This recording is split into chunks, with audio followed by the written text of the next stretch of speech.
Hello everyone, welcome back to my channel. Today हम Marxism concept को cover करेंगे। ये यूजीसी नेट इंग्लिश लिटरेचर में तो आया ही है, बट काफ़ी अगर आप इंग्लिश लिटरेचर बैकग्राउंड से हो तो काफ़ी क्वेश्चंस में इसके लिंक्स मिलते हैं। इस वीडियो में मैं इसको बहुत ही सिंपल वे में समझाऊंगी, सो वीडियो को एंड तक देखना। सो अंडरस्टैंडिंग मार्क्सिज्म, तो फिर सबसे पहले मार्क्सिज्म क्या है। ओके, सबसे पहले there is this, you can से एक वर्किंग क्लास की एक हायरार्की होती है, ठीक है, जहाँ पे सबसे टॉप पे कौन से होते हैं, जो हमारे कैपिटलिस्ट होते हैं, और you can say the elite और the rich people who have most of the assets and the resources. अब वो क्या करते हैं, जो नीचे वाली क्लास होती है वर्किंग क्लास, उसको एक्सप्लॉइट करते हैं। कैसे एक्सप्लॉइट कर पाते हैं? Because they have the resources, they have the means, they have the money, they have the power. Okay, अब वो एक्सप्लॉइट उनको हर तरीके से करते हैं, उनको कंट्रोल करते हैं, कि एक आइडियोलॉजिकल कंट्रोल होता है, क्योंकि इनके बीच में क्या है, पावर इम्बैलेंस है। Okay, one is too strong and the other is just not strong enough. Class conflict होती है, इकोनॉमिक एंड सोशल रेवोल्यूशंस होते हैं। अब क्या हुआ बेसिकली इसमें, if we need to understand this, एक आप सबसे पहले एक सिंपल एग्जांपल ले लो कि एक बिल्डिंग बन रही है।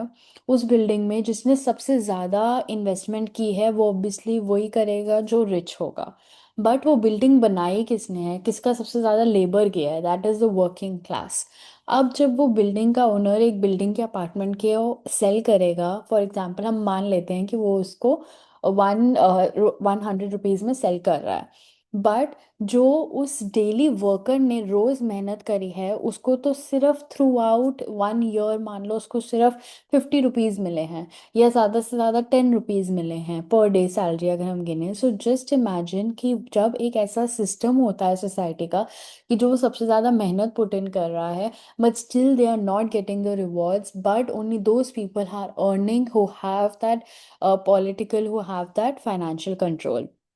नाउ मार्क्सिज्म एक ऐसा कॉन्सेप्ट है जो कि इन पावर डायनामिक्स को, जो सोसाइटी के अंदर है, उनको कंट्रोल करता है। कि बेसिकली ये एग्जामिन करता है कि क्या किसके अंडर है। Marxism studies who controls these resources. इसमें एक बहुत ही सिंपल डायनामिक है कि जिसके पास मनी होगा उसके पास पावर होगी, जिसके पास ओनरशिप होगा वही कंट्रोल करेगा। इस केसेस में जो बिल्डिंग का मालिक है उसके पास है वो पावर, उसके पास है कंट्रोल, एंड वही प्रोडक्शन कंट्रोल करेगा, वही डिटरमाइन करेगा कि अगर मेरी बिल्डिंग कोई वर्कर बना रहा है तो मैं उसको कितने पैसे दूंगा, ना कि वो कितने पैसे डिजर्व करता है। It's not about rich versus poor, but it is about the structure of power. आप समझ रहे हो?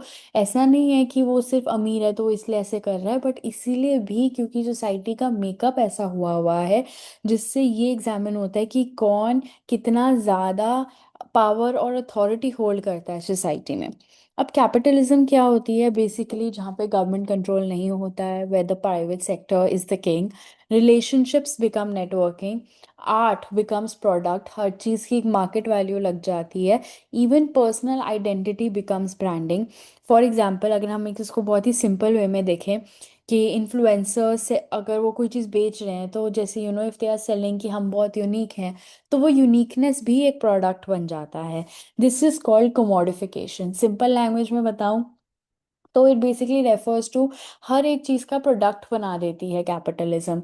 यूजुअली हम समझते हैं कि अगर हम कोई मार्केट में जा रहे हैं तो कोई फिजिकल प्रोडक्ट होगा तो वही हम बाय करेंगे, बट कितनी सारी ऐसी चीज़ें होती हैं day to day life basis में which are a part of the system of capitalism, जो कि हम लेते हैं।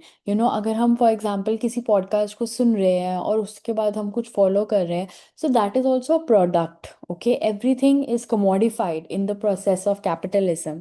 अब यहाँ पे बेसिकली ये होता है कि what is wrong with this system. Capitalism promote करता है कि अगर आप मेहनत करोगे तो आप लाइफ में आगे बढ़ोगे, बट मार्क्सिज्म ये पूछता है कि इतना इजी कैसे है ये। How can you say that this is so easy? Building जो बना रहा है, जो बिल्डिंग के लिए डेली डेली एफर्ट्स कर रहा है, who is working under the heat, उसको तो तुम इतने पैसे दे रहे हो। बट जो बिल्डिंग का ओनर उस अपार्टमेंट को 100 रुपए में बेच रहा है, प्रॉफिट कमा रहा है, वो is anyways too much than anything else that the worker is putting. तो मार्क्सिज्म ये क्वेश्चंस पूछता है कि ये लैंड किसकी है, ये कंपनी किसकी है, कौन कंट्रोल कर रहा है, ये सब ये पावर डायनामिक्स किसने बनाए हैं। बेसिकली इन एनी नॉवल अगर हम मार्क्सिज्म को देखें तो वो भी ये क्वेश्चंस ऐसे पूछती है कि ये पावर डायनामिक्स कैसे बने हैं, who owns this property, basically who suffers, what are the benefits. अब इसका सबसे, अगर मैं आपको सबसे प्रोमिनेंट एग्जांपल बताऊं, सो इसका सबसे प्रोमिनेंट एग्जांपल है the great Gatsby. Great Gatsby में क्या होता है, there is old money versus new money. इसमें एक बहुत ही ज़्यादा न्यू पर्सन जो सोसाइटी में रिच बनना चाहता है, दैट इज गैट्सबी। बट वहीं पे कुछ ऐसे लोग हैं जो जिनके पास इनहेरिटेंस है ऑलरेडी, जिन्होंने मनी इनहेरिट करा हुआ है। वर्किंग क्लास का बिल्कुल कोई रोल नहीं है, जब तक आप लाइफ में आगे सक्सेसफुल नहीं हो तब तक आपको सक्सेस नहीं मिलेगी, आपको वो रिकग्निशन नहीं मिलेगी। अमेरिकन ड्रीम भी जो इसमें दिखाया गया है वो एक कैपिटलिस्ट इल्यूजन है कि जिसके पास पावर है उसके पास ही सब कुछ होगा। ये नॉवेल एक कैपिटलिज्म का एक एग्जाम्पल देती है। नाउ अब कैपिटलिज्म में क्या होता है, प्रॉब्लम्स क्या है इस कैपिटलिज्म सिस्टम की, कि आप सिर्फ एक प्रोडक्ट नहीं ले रहे हो, आप स्टेटस ले रहे हो।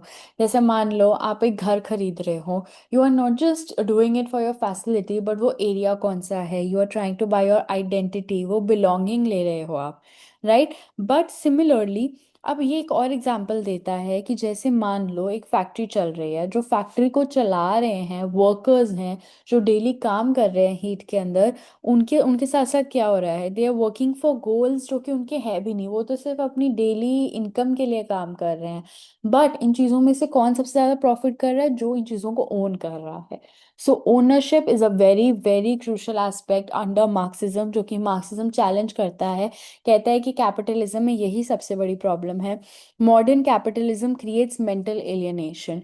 जो मेहनत कर रहा है उसको सक्सेस नहीं मिल रही है, बट जो रिसोर्सेज की ओनरशिप है जिसके पास, he is the one who has control. Okay. अब बेसिकली क्या होता है कि क्लास किस में डिपेंड करती है, अगेन दिस इज रेपुटेशन, कि आपकी ओनरशिप क्या है, उस हिसाब से आपकी क्लास डिवाइड होगी कि आप वर्किंग क्लास में हो, रिच क्लास में हो, आपके पास इनहेरिटेंस है या नहीं, सोशल मोबिलिटी है या नहीं। अब मार्क्सिज्म का एक इम्पॉर्टेंट कॉन्सेप्ट अब आता है। पहले मैंने आपको सबसे पहले कैपिटलिज्म के बारे में बताया कि कैपिटलिज्म कितने एक अनफेयर डायनेमिक्स में ऑपरेट करता है।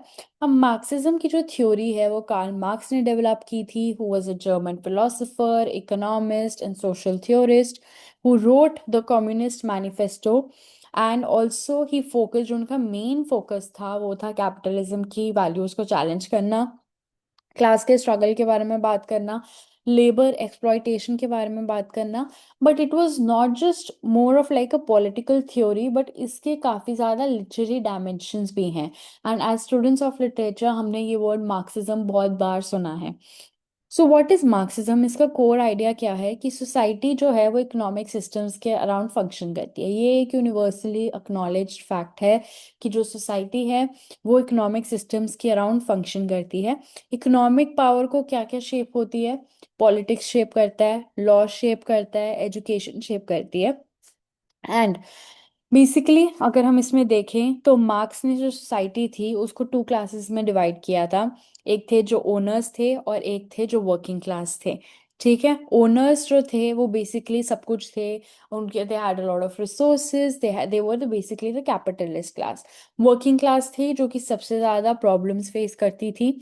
ठीक है, एक सबसे इंपॉर्टेंट कॉन्सेप्ट इसमें है which is base and superstructure. Base is meaning की मीन्स ऑफ प्रोडक्शन, जैसे factories, labour etcetera. Super structure क्या होता है, जो सोसाइटी के बाकी स्ट्रक्चर्स होते हैं, सोशल स्ट्रक्चर्स होते हैं, like media, literature, language, education, religion. Basically क्या है, जो बेस होता है वो कंट्रोल करता है सुपर स्ट्रक्चर, एंड लिटरेचर जो है वो इन चीज़ों को निकालता है, वो उन चीज़ों को रिप्रेजेंट करता है।